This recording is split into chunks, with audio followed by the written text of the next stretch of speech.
Participe das ações pelo saude.gov.br/promoção da saúde. Da saúde se cuida todos os dias. Promoção da saúde, SUS. É o governo federal trabalhando para o Brasil avançar. Ministério da Saúde, Governo Federal.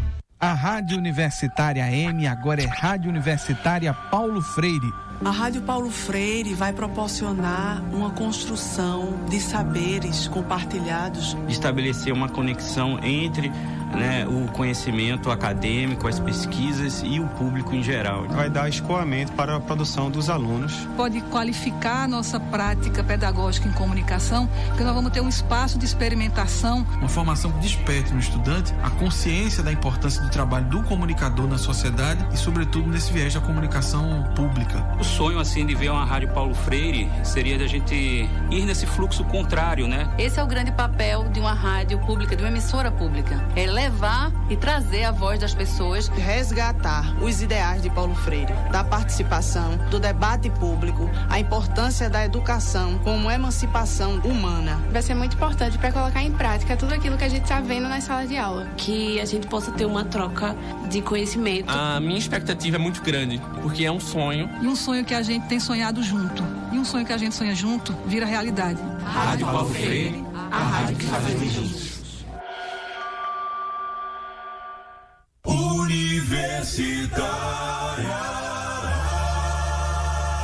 Universitária.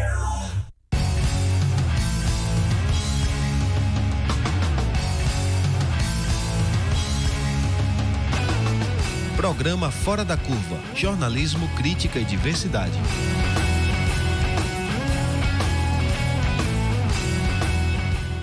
Olá, ouvintes das rádios universitárias 99.9 FM e 820 AM. São 11 horas da manhã e começa agora o Fora da Curva, o programa que fala o que a maioria cala. Eu sou Ana Veloso, professora do Departamento de Comunicação da Universidade Federal de Pernambuco, e estarei com vocês na terça-feira, hoje, das 11 horas ao meio-dia, nossa quarta temporada do Fora da Curva. O Fora da Curva vai ao ar de segunda a sexta aqui na Universitária FM e também na Universitária AM, a Rádio Paulo Freire, com retransmissão às 9 da noite na nossa rádio pública e também na rádio que fazemos juntos.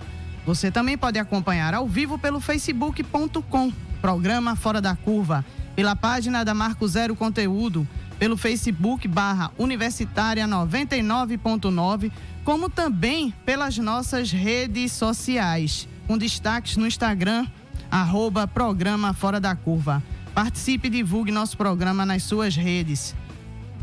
O ano de 2018 está registrando um aumento dos casos de denúncia de discriminação contra adeptos de religiões de matriz africana em todo o Brasil.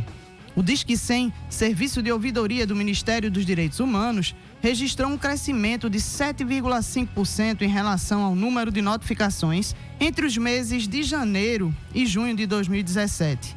O nosso país registra uma denúncia de intolerância religiosa a cada 15 horas. A maior parte das agressões tem também como vítimas as pessoas adeptas da Umbanda, do Candomblé ou de outras religiões de matrizes africanas. Embora essas religiões sejam o principal alvo de intolerância e violência, a liberdade de crença é um direito garantido por lei no Brasil. Estamos tratando de um direito inviolável, estabelecido no 5º artigo da Constituição Federal. Aqui em Pernambuco, no dia 9 de novembro, o terreiro Ileobá Oguntê, no sítio de Paiadão, no Recife, um dos mais antigos do estado, foi invadido durante a madrugada por vândalos que incendiaram uma árvore centenária e sagrada para seus adeptos. A investigação está sendo conduzida pela Polícia Federal, mas a Brigada Ambiental da Prefeitura do Recife alertou que há indícios de que esse ato tenha sido proposital e criminoso. Por isso, no mês da consciência negra, o Fora da Curva de hoje quer saber: por que tanta perseguições às religiões afro? Para responder essas e outras questões, a gente está esperando a chegada aqui no nosso estúdio das nossas fontes, Vera Baroni, da Rede Pernambucana de Mulheres de Terreiro, o padre Clóvis Cabral, coordenador do Núcleo de Estudos Afro-Brasileiros e Indígenas da Unicap, que também está confirmado para chegar por aqui, e também a Ana Paula Maravalho, coordenadora do Observatório Negro, que também estamos esperando aqui nos nossos estúdios. E o jornalista da Marco Zero Conteúdo, Sérgio Miguel, que está com a gente aqui. Bom dia, Sérgio. Bom dia, eu cheguei pelo menos, né?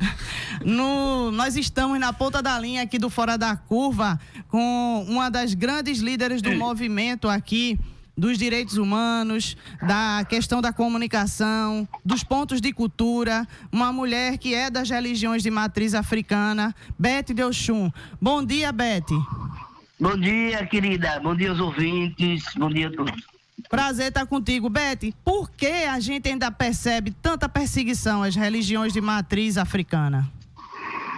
Porque o Estado não é laico, porque a gente tem uma bancada evangélica enorme, porque há 16 anos, em nome da governança, Eduardo Cunha distribuiu uma porção de rádio e uma porção de TV para vários pastores fazer do país um país fundamentalista. Quer dizer, foi uma jogada em nome da governança, em nome do presidencialismo de coalizão, toma lá da cá, Lula e Dilma, e todos eles conseguiram se manter no poder através dessa aliança. E Eduardo Cunha generalizou, foi igreja, foi rádio e TV aberta desse país, foi cair na bancada evangélica e deu nesse desastre que é o país, né?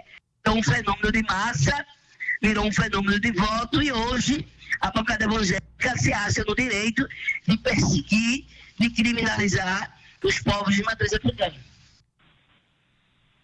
Beth? Oi. Oi. Beth, aqui é Sérgio Miguel, jornalista da Marco Zero Conteúdo. Tem nessa questão, por trás dessa questão dessa perseguição religiosa, tem também acho uma questão racial muito, muito presente. E uma coisa que eu percebo muito é que os jovens, de maneira geral, os jovens negros, mas também os jovens que de religiões afro, eles não se sentem representados no universo de coisas. Eu tenho um filho adolescente e eu vejo, por exemplo, nos videogames, ele tem esses videogames assim assim, bem avançados, e os games são sempre personagens nórdicos, personagens europeus, guerreiros, de cabelos loiros, tal. E tem uma coisa que eu conheci e que eu achei extremamente inspirador, que são os contos de Ifá, que traz essas ancestralidades e coloca isso em games. Você poderia falar um pouco disso? Os contos de Ifá, na realidade, são games roteirizados com a mitologia afro-brasileira. Esse projeto foi um projeto que a gente desenvolveu a partir de uma realidade que foi o seguinte: os alunos das escolas públicas estaduais receberam vários computadores.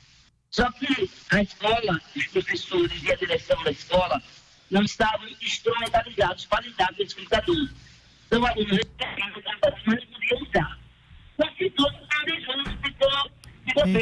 a qualidade da ligação está muito ruim, Beth. A gente vai fazer o seguinte: a gente vai ligar novamente para você falar sobre esse projeto dos contos de Ifá, porque a gente não está conseguindo te ouvir aqui. A gente vai tentar ligar de novo e falar contigo, tá bom? Tá bom. Ao passo que a gente agora acaba de receber aqui no estúdio a integrante da Rede de Mulheres de Terreiro de Pernambuco, militante dos movimentos sociais de direitos humanos, Vera Baroni. Vera Baroni, seja muito bem-vinda ao programa Fora da Curva.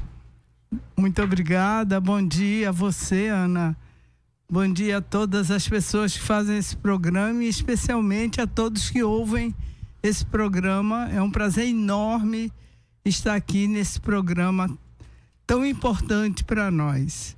E também acaba de chegar aqui o coordenador do Núcleo de Estudos de Afro-Brasileiros e Indígenas da Universidade Católica de Pernambuco, o Padre Clóvis. Bom dia, Padre Clóvis. Bom dia, um bom dia com muito axé. Eu achei interessante, fora da curva.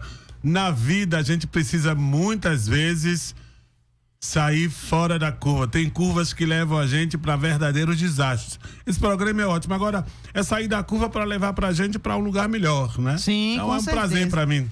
participar desse programa. Vamos começar novamente, né? Agora com a mesma pergunta que a gente fez para a Beth de Oxum, que estava por telefone, e a gente vai voltar para tentar conversar com ela sobre o trabalho. Por que, Padre Clóvis, tanta perseguição às religiões afro aqui no Brasil? Porque elas são religiões afro. Elas são religiões que têm uma matriz, que são as culturas, as religiões africanas e indígenas. A perseguição tem a ver com o racismo. São religiões perseguidas porque são religiões que são identificadas com homens negros e mulheres negras, com cultura negra, com modo de ser e de viver dos negros. Então, o que move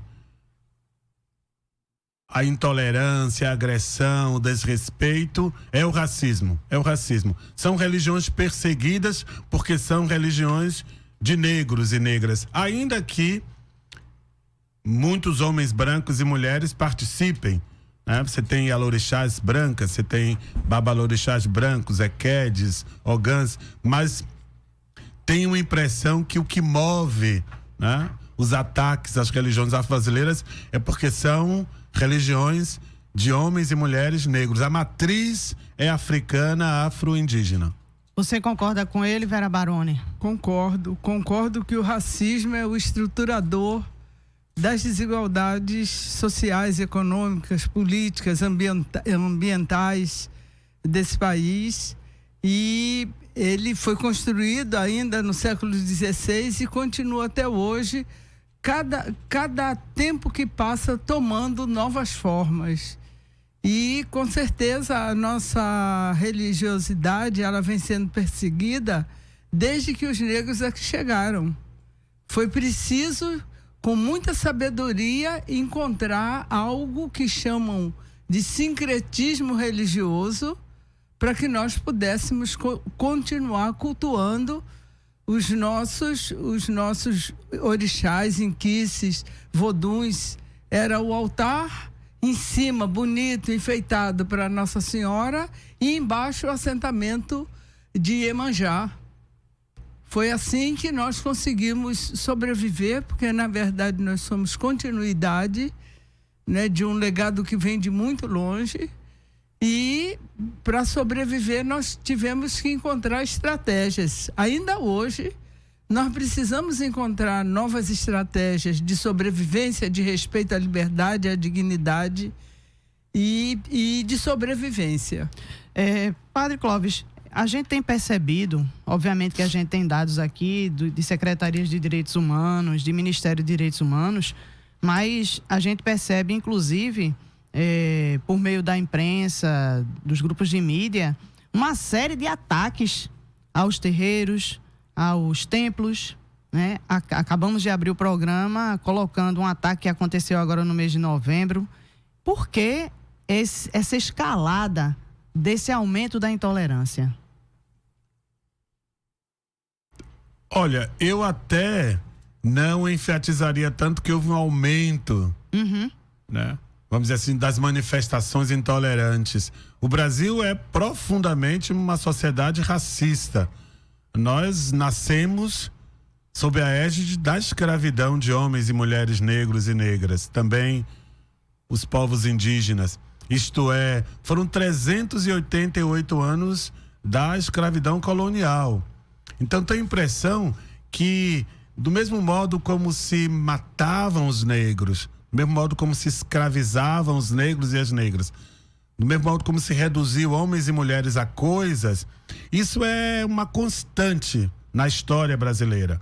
Essa perversidade, essa capacidade de produzir o mal, de agredir o outro, de reduzir o outro a uma coisa, a um objeto, está presente na história. A história brasileira é uma história profundamente violenta, né, contra os menores, os despossuídos, os mais enfraquecidos, os mais pobres, os negros, as negras, os índios, os povos indígenas. Bom, isso posto, tenho a impressão que o racismo e o sistema racista sabe que um dos lugares que preserva, que mantém, que reatualiza a humanidade, o ser do negro e da negra, no seu sentido mais profundo, são as religiões. Cada comunidade terreira é, por assim dizer, um ventre fértil da vida, da memória, da cultura, da humanidade dos homens negros e mulheres negras. Cada comunidade tradicional de terreiro é um espaço vital, um útero, por assim dizer, da humanidade, da filosofia, da teologia, da história, dos sonhos, das utopias do povo negro no Brasil. E o sistema racista sabe que atacando essas comunidades, você ataca aquilo que é fundamental, atacando as religiões africanas, afro-brasileiras, as religiões de matriz africana, você agride, atinge aquilo que é mais profundo, aquilo que é o causador, né, para os negros se organizarem, se refazerem, né, insistirem que é necessário reconstruir uma sociedade outra, um outro projeto para o Brasil. Tenho a impressão que o que move é isso mesmo. O sistema racista sabe que um lugar onde o ataque é fulminante e um lugar que é atacado, por assim dizer, desestrutura, desorganiza a humanidade do povo negro, dos homens negros e mulheres negras no Brasil, são as religiões afro-brasileiras. Não bastava só escravizar, né? Tinha que desumanizar, tinha que descaracterizar, desprover de qualquer identidade. Isso aqui, obviamente, eu estou falando hipoteticamente, mas eu acho que tornava talvez mais fácil para as pessoas daquela época escravizar uma pessoa, nem considerava uma pessoa que não tinha identidade, não tinha sua humanidade, né? Eu acho que era uma forma até de se enganar, mas também era uma forma de desarticular. Era um ataque, uma destruição do indivíduo, mas também da coletividade.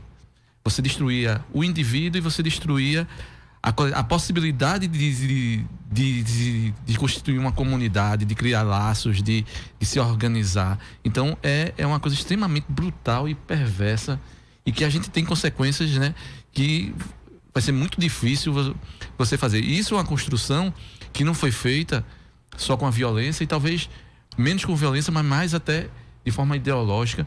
Você vê, eu como jornalista que trabalhei muitos anos, isso ainda hoje, a maneira como a mídia sempre trata essas coisas, ou de forma pitoresca, ou aquilo ali às vezes vem até misturado com carnaval, com essas coisas, ou às vezes de forma criminalizando. Você vai isso além da mídia tradicional, dos jornais, dos veículos de comunicação, você vê como isso é colocado nas novelas, como isso é colocado nos programas. E eu mesmo, na minha infância, não estudei isso nas escolas. Isso é uma coisa que você tinha que estudar, isso faz parte da nossa cultura, da nossa história, e você não estuda isso na história. Então, é uma destruição através da violência física, uma destruição através de uma violência simbólica, mas também cultural, de um apagamento. É o apagamento da tentativa de apagar a memória, né, Vera? Eu queria dizer duas coisas. Primeiro, pegando a sua pergunta, eu queria dizer que a expressão intolerância religiosa, essa escalada, né, da intolerância religiosa, para nós, esse conceito de intolerância, ele é inadequado para o que nós estamos vivendo. Nós estamos vivendo, na verdade, uma violação violenta dos direitos que foram constituídos historicamente e também que foram constituídos universalmente, né? Porque, na verdade, hoje, não só o Brasil, mas nós temos um elenco de direitos assegurados, constituídos, que eles precisam ser observados. E, nesse sentido, eu acho que existe uma omissão muito grande do Estado brasileiro, que passou por tudo isso, né? Quer dizer, a mercantilização dos corpos, da cultura, dos valores, dos povos que foram trazidos de África e escravizados aqui no Brasil, levou a terceira Conferência Mundial contra o Racismo, Discriminação Racial, Xenofobia e Intolerância a definir que o tráfico transatlântico e a escravidão, os mais de 3 séculos de escravidão, foram crimes de lesa humanidade. E assim eles têm que ser entendidos. Assim a escravidão e o tráfico têm que ser entendido. E é isso que vai levar, por exemplo, a essa invisibilidade, a essa negação, a essa história que está contada do ponto de vista do conquistador. Não está contada como ela foi na realidade. Porque a riqueza que esse país tem hoje, ela não caiu do céu como maná. Ela foi construída pelas mãos de pessoas. E essas pessoas foram os povos africanos que foram trazidos e escravizados aqui. Né? Então, é uma outra coisa. A gente não aprende na escola, por exemplo, que os que aqui e as que aqui foram trazidos, eles vieram de um continente que, pela sua própria natureza, é um continente da diversidade. Então, para aqui foram trazidas diferentes culturas, formas de repasse dos valores, né, dos valores civilizatórios. Então, nada disso é como se nós fôssemos aquilo que o Código Comercial Brasileiro, até bem pouco tempo, até alguns anos atrás, definia. Nós éramos réis. Réis quer dizer coisa. Nós éramos considerados coisa. Teve até uma bula papal, né, dizendo, bom, essas pessoas, elas são serviciadas, digamos assim, porém, elas não são pessoas, elas são réis. Então, como réis, pode botar no tronco, pode botar no pau de arara, pode arrancar o bico do peito das mulheres, não é? Pode matar de pancada, porque são réis, são coisa. E esses 130 anos que nos afasta da inacabada abolição da escravatura, só confirma esse período, né, os 380 anos de escravidão que nós vivemos no Brasil. Então, é necessário que essa questão seja colocada em cima da mesa, como Fora da Curva está fazendo agora. Vamos conversar sobre isso, vamos trazer para a escola a Lei 10.639, que foi instituída em 2003, que obrigava as escolas do ensino fundamental e médio a ensinar história e cultura, né, para as crianças, para elas saberem, né, porque fomos de uma geração que não aprendemos na escola. Ela é violada. Os governos, o Estado brasileiro fecha o olho. E alguns professores dizem que é ensinar macumba. Não é ensinar macumba, é ensinar cultura e história. Nós só vamos ter um país verdadeiramente democrático um dia que nós conseguimos tratar disso, porque ao tratarmos dessa história verdadeira, nós vamos estar enfrentando e combatendo o racismo que se coloca de muitas formas nesse país. Padre Clóvis, dialogando com o que Vera Baroni está dizendo, a gente tem, desde 2010, o Estatuto da Igualdade Racial, né? Esse estatuto, que foi alvo de muitas discussões, de muitas críticas também, né, quando ele foi lançado, porque uma parte da população, dos movimentos sociais que trabalham com essas questões, disse que o estatuto poderia ter sido um pouco mais avançado em alguns aspectos, né? Vera Baroni discutia muito isso com a gente naquela época. Esse Estatuto da Igualdade Racial pode ajudar a preservar a memória desse povo no país? Olha, do ponto de vista do Estado democrático de direito, do ponto de vista daquilo que está afirmado na Constituição, tenho a impressão que é fundamental você instituir normas, instituir procedimentos que digam, olha, todos somos iguais. Todos os brasileiros e brasileiras são cidadãos, cidadãs. Não há subcidadãos, subcidadãs. Os estatutos, Estatuto da Criança e Adolescente, o Estatuto do Idoso, o Estatuto do Desarmamento, são, portanto, legislações, vamos dizer, infraconstitucionais, mas que nascem de uma leitura correta, de uma hermenêutica a partir, né, da concepção de direitos de homens e mulheres como portadores de direitos, que devem ajudar, portanto, a população brasileira, o país, a nação, a conviver, a viver. Agora, é evidente que todos os estatutos, as normas, as regras, têm limites. O limite é o limite da educação. Daí uma importância de educar para a compreensão dos direitos, a educação para os direitos humanos.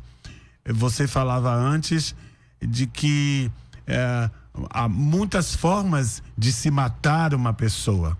Há muitas formas da gente matar alguém.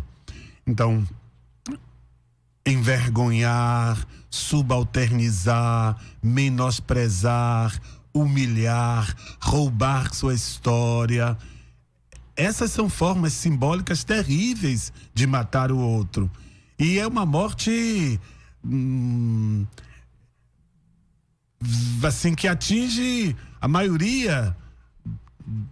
Por exemplo, imagina crianças, adolescentes e jovens que, se ficarem 1 hora diante de uma televisão, não se veem.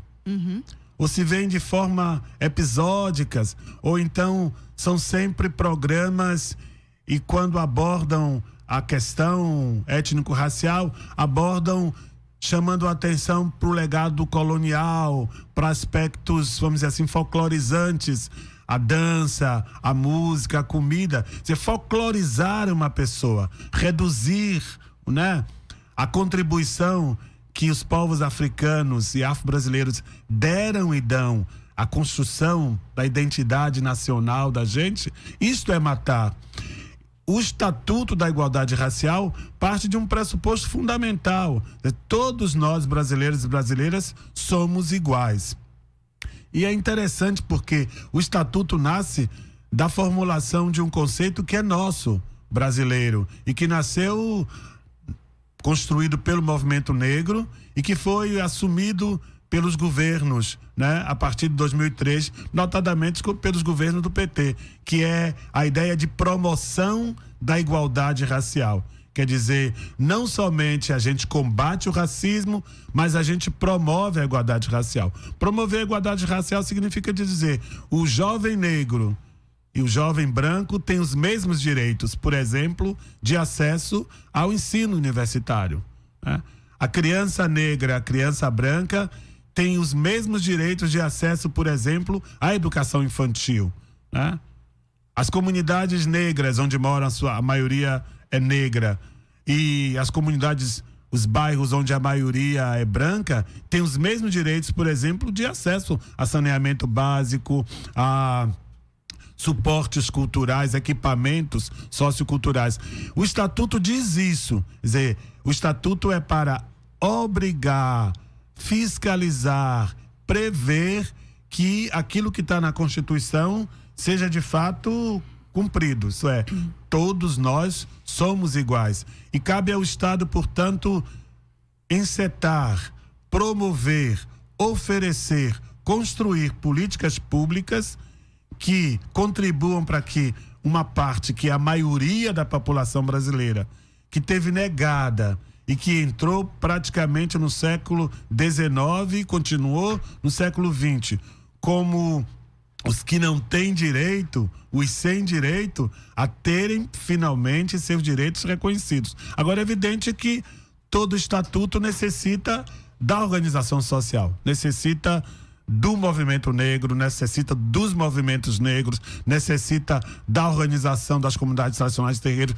necessita das universidades, dos professores, dos pesquisadores, necessitam que as igrejas cristãs reconheçam a sua dívida imensa. Quer dizer, o estatuto só vai ser estatuto e ajudar a instituir, né, uma nova perspectiva, uma nova visão que promove direitos ao invés de roubar, de sonegar, se todo mundo tiver a fim de participar disso. Então, a educação para a cidadania é um pressuposto fundamental para a concretização daquilo que está no Estatuto da Igualdade Racial. Essa palavra igualdade é uma palavra que é forte e que, se ela não tiver concretude, se ela não for acompanhada de políticas públicas, é uma palavra que fica vazia.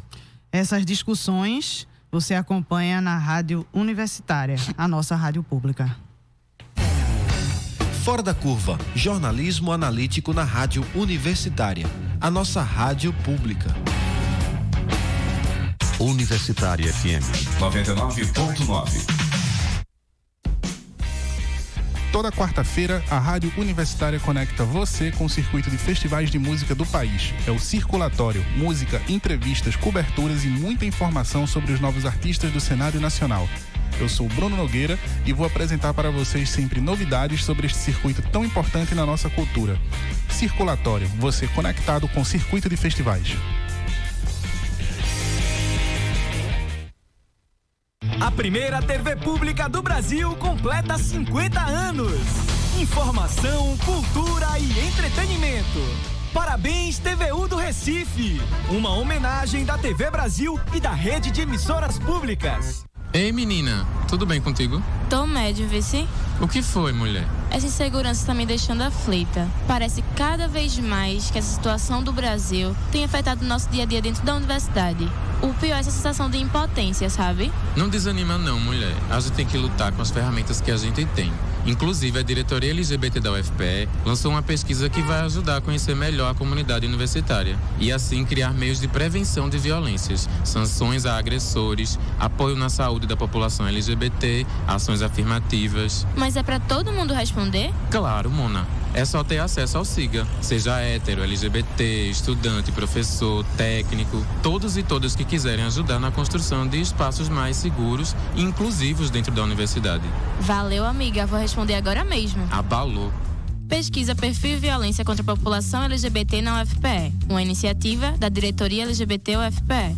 A Rádio Universitária AM 820, agora é Rádio Universitária Paulo Freire. Vamos ouvir o reitor da UFPE, Anísio Brasileiro. A Rádio Universitária Paulo Freire é um resgate histórico. Uma das ideias principais de Paulo Freire é a ideia de saber escutar. Nós fizemos um grande esforço na nossa gestão para que ela seja retomada com bases em inovações tecnológicas, de tal maneira que ela, pela sua presença junto à população, ela possa contribuir através de uma programação qualificada para o entendimento sobre a realidade econômica e social do país e que as pessoas possam se posicionar como atores do processo.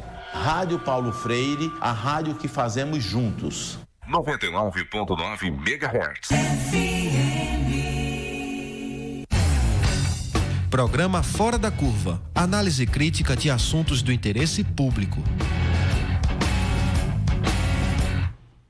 Você pode acompanhar o nosso programa pela Universitária FM 820, a FM e a AM 820, Rádio Paulo Freire. E pela internet, é só acessar o facebook.com, Programa Fora da Curva. E pela página da Marco Zero Conteúdo e o Facebook/Universitária 99.9. O Fora da Curva de hoje quer saber por que tanta perseguição às religiões afro.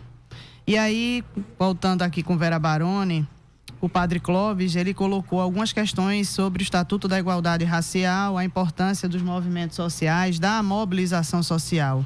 E Vera, você chamava atenção para o descaso que o Estado brasileiro vem cometendo. Na verdade, o descaso não é nem a palavra mais adequada, na verdade é um crime, né, contra a memória das religiões de matriz africana do povo negro, por conta da ausência de uma ação educativa que faça com que a nossa juventude conheça a sua própria história, a história do país. Por favor, Vera, eu queria que você tratasse mais dessa questão. Ao passo que a gente recebe a Ana Paula Maravalho, do Observatório Negro, do Movimento Social Direitos Humanos. Seja bem-vinda, Ana Paula. Obrigada. Ana, só uma coisa assim, que talvez tenha a ver um pouco com essas discussões. Eu estudei a minha vida toda no colégio salesiano e depois fui fazer jornalismo na Católica. Tanto no salesiano como na Católica, eu acho que só tinha um negro estudando na minha turma. Uma é Ana Paula no salesiano e outra é Ana Veloso aqui, e coincidentemente as duas estão aqui, e as duas estudantes brilhantes, talvez assim, Ana Paula das pessoas mais inteligentes que eu já conheci, e Ana, doutora da universidade, coordenando aqui programas como esse Fora da Curva, e assim eu me sinto uma pessoa muito privilegiada. Ô, Sérgio, obrigada. A importância da educação, né, Vera? Mas não é só ter o acesso, né? É a importância da política pública para isso, né? Pois é. Você estava formulando a pergunta e eu estava pensando aqui no legado civilizatório que foi trazido pelos povos africanos à América, né? Nessa travessia transatlântica e nesses quase 4 séculos de trabalho escravo. Essa é uma questão que nós não aprendemos na escola e nem mesmo muitas vezes nas famílias, né? Porque é o lugar onde começa a educação. E esse legado civilizatório de áreas de conhecimento essenciais, né? Como a filosofia, como a arquitetura, a engenharia, a astrologia, né? Áreas de conhecimento que os povos africanos trouxeram, né? E que é um legado para a humanidade toda. A educação, sobretudo a educação em direitos humanos, porque se nós tivéssemos na escola brasileira educação para os direitos humanos, com certeza o Estatuto da Igualdade Racial, ele seria algo que seria trabalhado em todas as disciplinas. Todas as disciplinas do ensino fundamental e do ensino médio. E uma das questões que nós certamente discutiríamos com os alunos seria a diversidade. Não é? Hoje nós sabemos que esse país é um país que difere muito. Nós não estamos na Finlândia, onde tem um povo único. Nós estamos no Brasil, onde os povos originários, os povos indígenas, eram múltiplos, né? Onde os povos negros trazidos para o Brasil também vêm de diversas etnias. Só para a gente ter uma ideia, hoje a África, que é um continente com 55 países, tem 250 etnias vivas e tem mais de 1000 línguas vivas, né? Então é um continente da diversidade. Então trazer esse conceito de diversidade para o cotidiano escolar, ele é muito importante, porque a perspectiva que nós temos é que nós vamos entrar numa bitola. Só quem pensa igual, não com base no fundamentalismo neopentecostal, é que vai poder estar na sala de aula. Quem estiver fora está cometendo crime. Precisa que os alunos levem seu celular, tire foto do professor falando de algo que não esteja dentro daquela bitola. Então, isso é muito grave. Isso é muito grave para um país cuja Constituição diz que é um Estado democrático de direito. Quando a Constituição estabelece que esse Estado é um Estado laico. Né? Não é ali na sala de aula que nós vamos ensinar religião. Então, nós estamos vivendo um momento gravíssimo. Gravíssimo. E com certeza, mais uma vez, né, tudo que venha das tradições negras será penalizado. Pois é, Ana Paula Maravalho. Hoje à tarde vai ser realizado um ato público, Escola Sem Partido versus Escola Sem Censura, lá na Faculdade de Direito do Recife, que fica aqui no bairro da Boa Vista.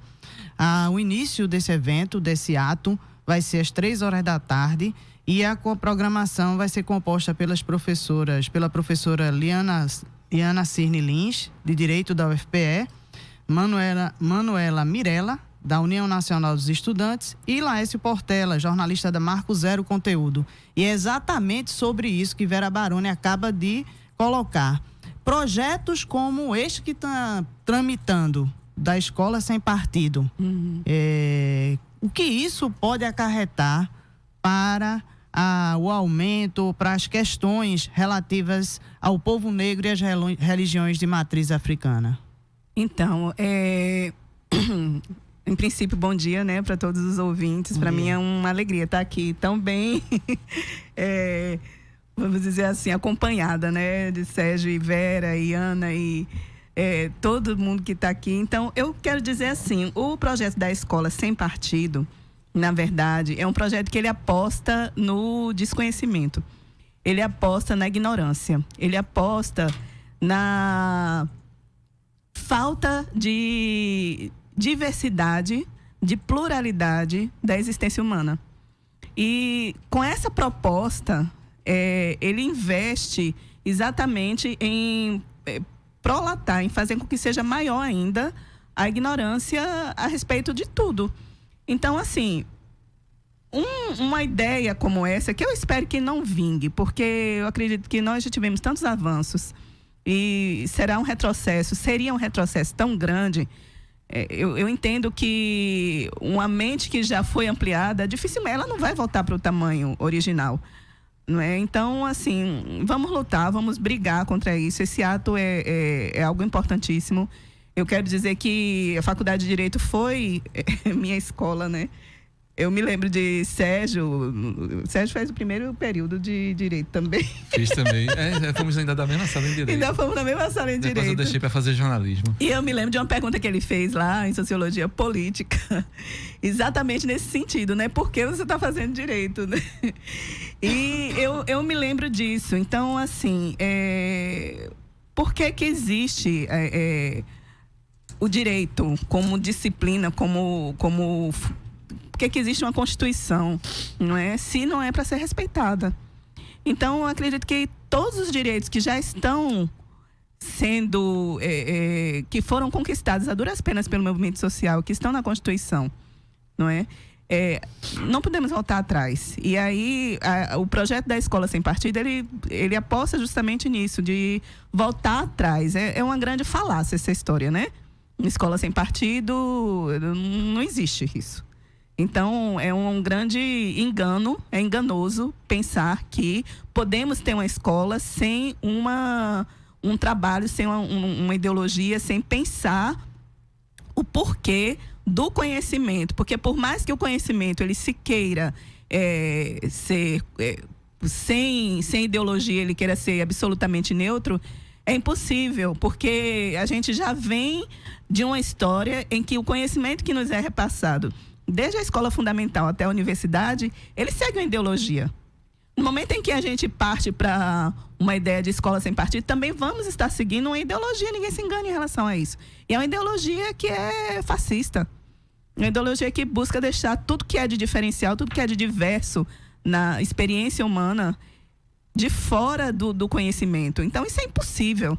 Né? Como é que a gente vai deixar de fora todo o avanço, vamos dizer, na medicina? Esse avanço vem de onde? Vem da nossa pluralidade de espécies vegetais. Então, quantas coisas você descobre através do uso tradicional das populações tradicionais, o conhecimento das populações tradicionais em plantas, por exemplo, para ser uma coisa assim bem básica, bem terra-terra. E a gente vai deixar isso aí de fora, a gente vai passar a não buscar mais esse conhecimento porque ele está dentro de uma tradição, né? Ou a gente só vai permitir que laboratórios ultra sofisticados, nações ultra desenvolvidas e ultra ricas possam penetrar nesse campo e promover medicamentos caríssimos que vão, ao invés de curar, fazer com que as doenças sejam ainda mais transmitidas para que esses laboratórios possam lucrar ainda mais.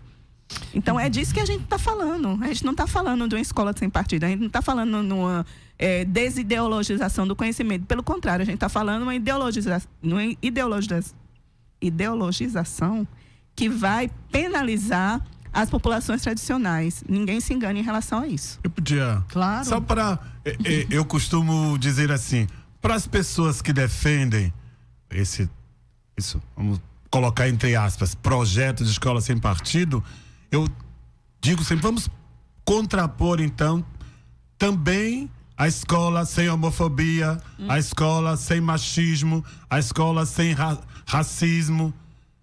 E se é para pensar sem, vamos então propor uma escola com maior diversidade, uma escola com professores com salários melhores, uma escola que proporciona que a família possa participar efetivamente da construção do projeto pedagógico, uma escola com mais democracia, uma escola que dialoga com o seu entorno, com a comunidade.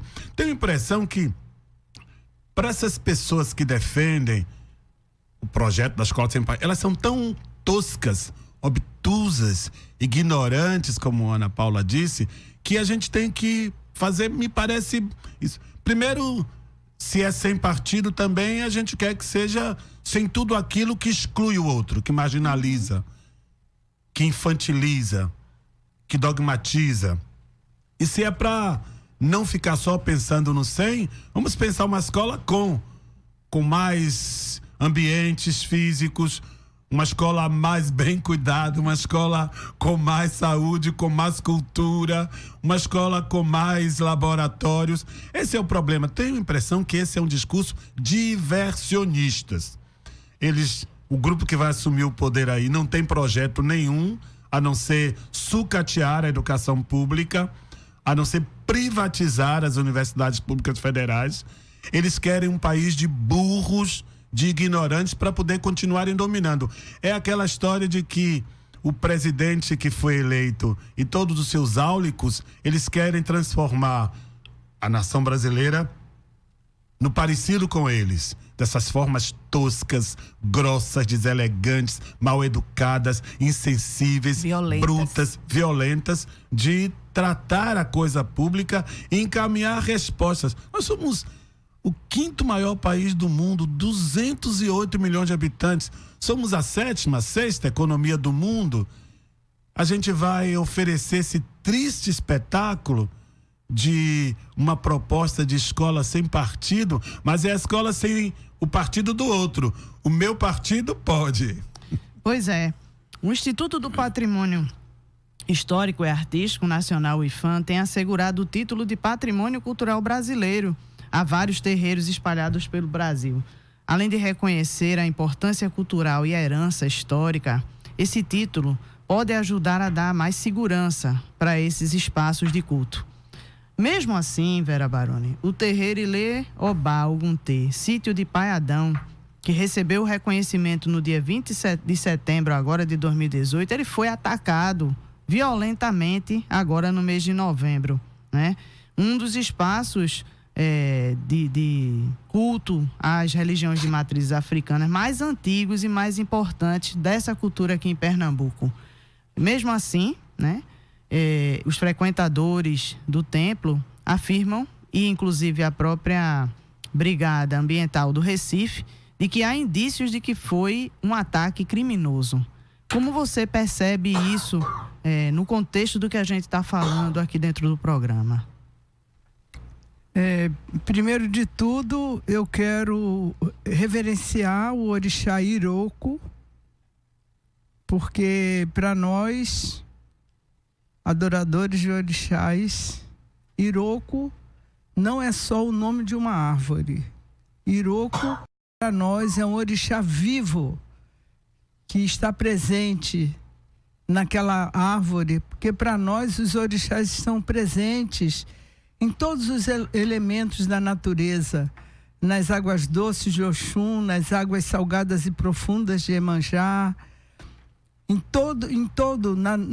no ar que respiramos de Oxalá, no movimento de Inhansã, todos os orixás estão presentes nos elementos da natureza. E o orixá Iroco está presente nas árvores. Essa árvore é a árvore mais sagrada de todas as árvores que existem no universo para nós. Então, o nosso entendimento é que foi dado um recado. Aquele incêndio é um incêndio criminoso, mas também é simbólico, porque ele é um recado que nos foi dado. É por isso que nós, como outros segmentos da sociedade, precisamos estar alertas, precisamos estar atentos, precisamos de dialogar entre nós, precisamos estabelecer nossas estratégias de respeito e de manutenção de nossas tradições e também da nossa sobrevivência. Esse incêndio, com certeza, foi um incêndio criminoso. E na hora que o Iroco foi queimado, é como se cada uma de nós tivesse sido queimado também, né? Então, nós estamos alertas e nós esperamos que a sociedade pernambucana, né? Esse estado é um estado com uma das maiores populações negras do Brasil. Em Pernambuco, 62% da sua população é autodeclarada preta e parda, portanto negra. E Recife, 68% da população é autodeclarada preta e parda. Então essa cidade é uma cidade negra, mas é também uma cidade de lutas libertárias. E eu tenho certeza que a maioria da população pernambucana e recifense não concorda com esse tipo de ação. É como se tivesse sido dado um sinal verde. Faça justiça com suas próprias mãos. A sua justiça não precisa respeitar o entendimento de justiça e equidade das outras pessoas. Faça como você quer. É como se tivesse sido dado um sinal. É por isso que o avanço, né, da violência, do desrespeito, da quebra da liberdade, da violação dos direitos humanos, ele tem crescido tanto e a tendência é crescer ainda mais. Por isso precisamos nos acautelar, precisamos conversar entre nós, precisamos estabelecer nossas diretrizes com base no nosso legado ancestral, para que essas ações elas não prosperem. Pois é, voltamos com a nossa Beth Delchum e a gente estava conversando com Beth, primeiro sobre essa questão da violência, desse enfrentamento necessário que é preciso fazer e da defesa dos direitos.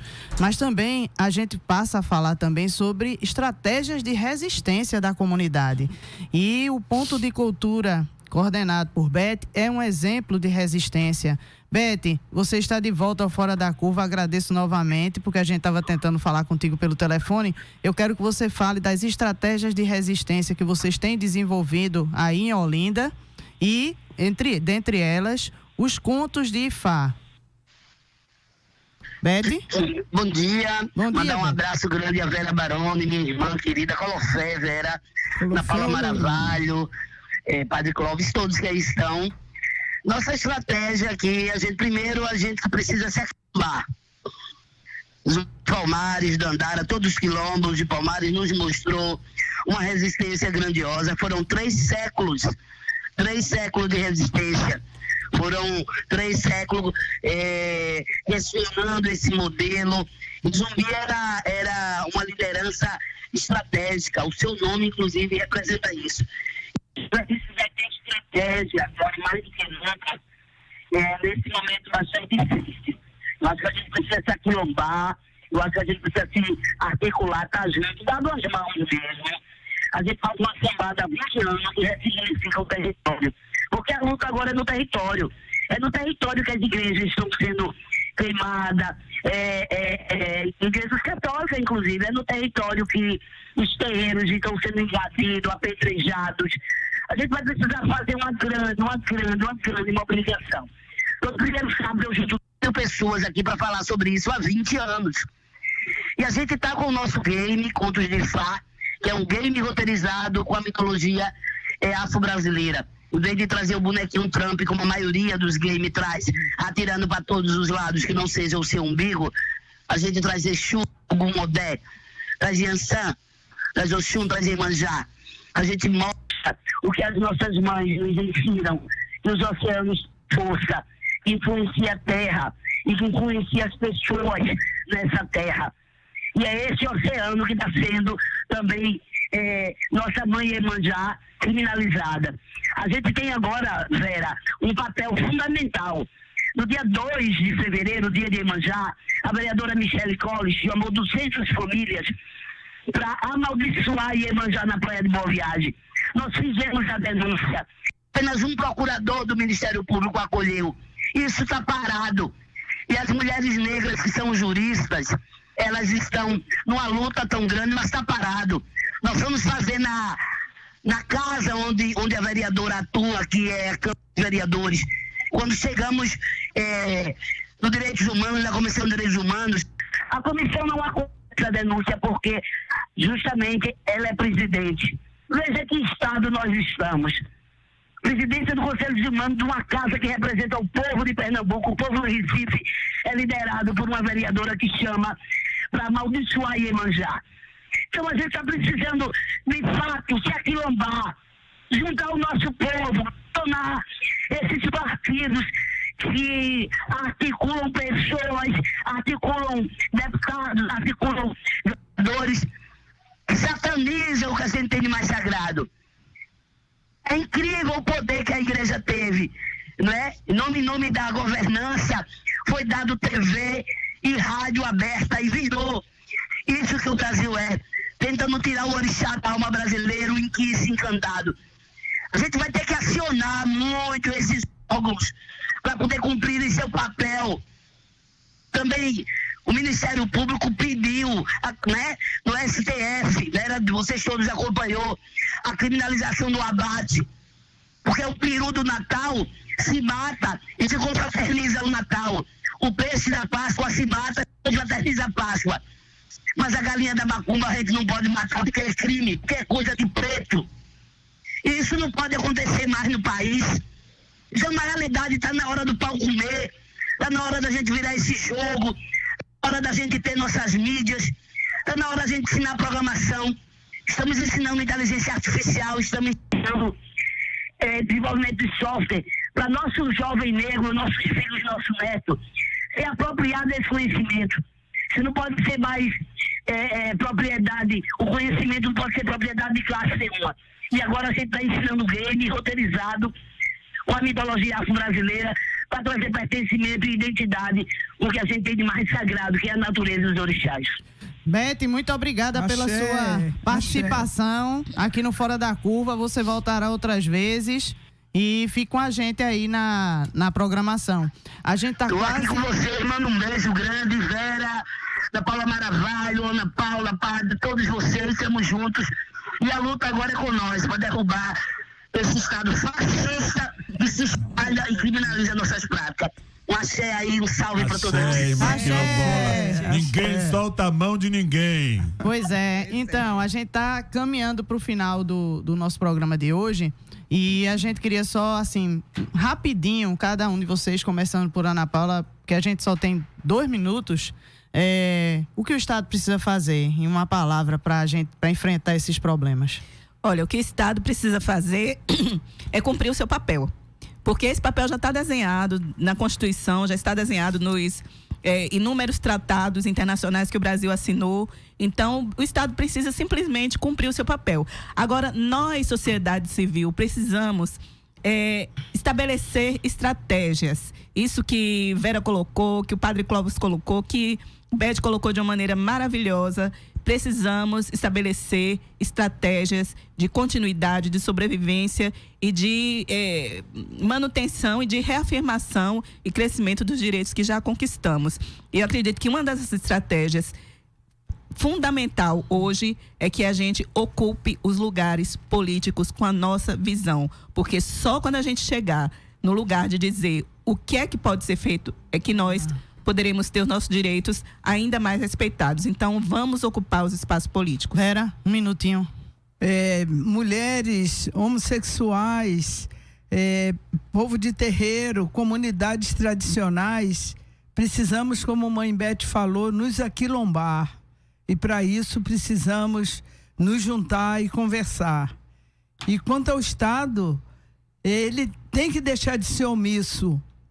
Se ele não cumpre o seu papel de fazer, nós temos que juntos mostrar a ele o quanto nós também vamos cumprir o nosso. Padre Clóvis? Eu vou pelo mesmo caminho. Tenho a impressão que a expressão de Beth é necessário que a gente volte, insista, persista no aquilombamento. Vamos nos aquilombar.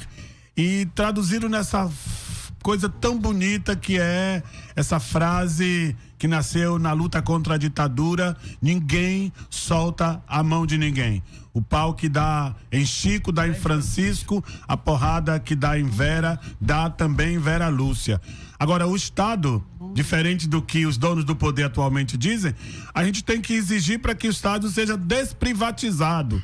A questão não é privatizar o Estado, privatizar as universidades, vender as nossas estatais.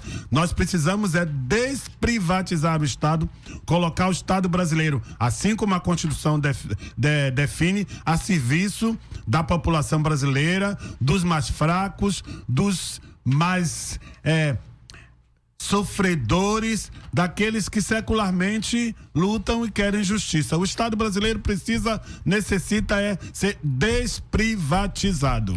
Então, na tarde dessa última segunda-feira, a Profis, Federação, lançou a Carteira de Direitos dos Docentes.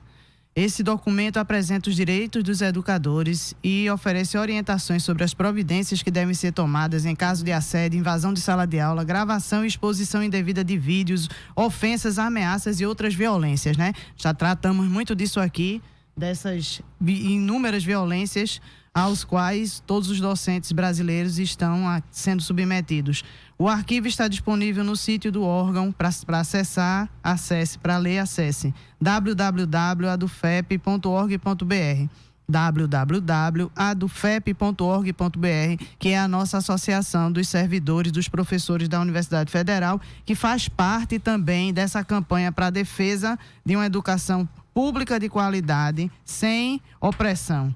O programa de hoje vai ficando por aqui. Agradecemos a você, ouvinte, que acompanhou durante essa 1 hora. Agradecemos aos nosso convidado, Padre Clóvis, Vera Baroni, a Paula Maravalha, ao Sérgio Miguel. A produção de hoje foi de Henrique Jonatas e Roberto Peixoto, a locução de Ana Veloso, da UFPE, trabalhos técnicos de Marco da Lata, nas redes sociais Roberto, Henrique e Larissa Silva. Amanhã você fica com a apresentação da professora Paula Reis com o tema Como o Cinema Pode Ser Resistência.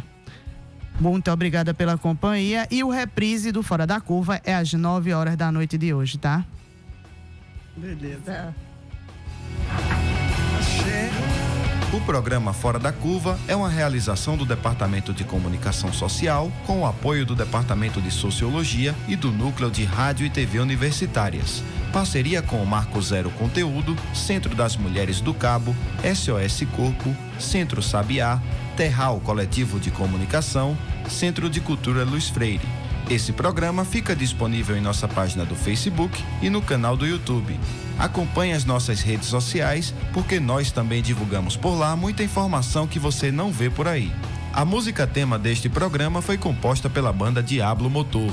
Programa Fora da Curva. A gente fala o que a maioria cala. 12.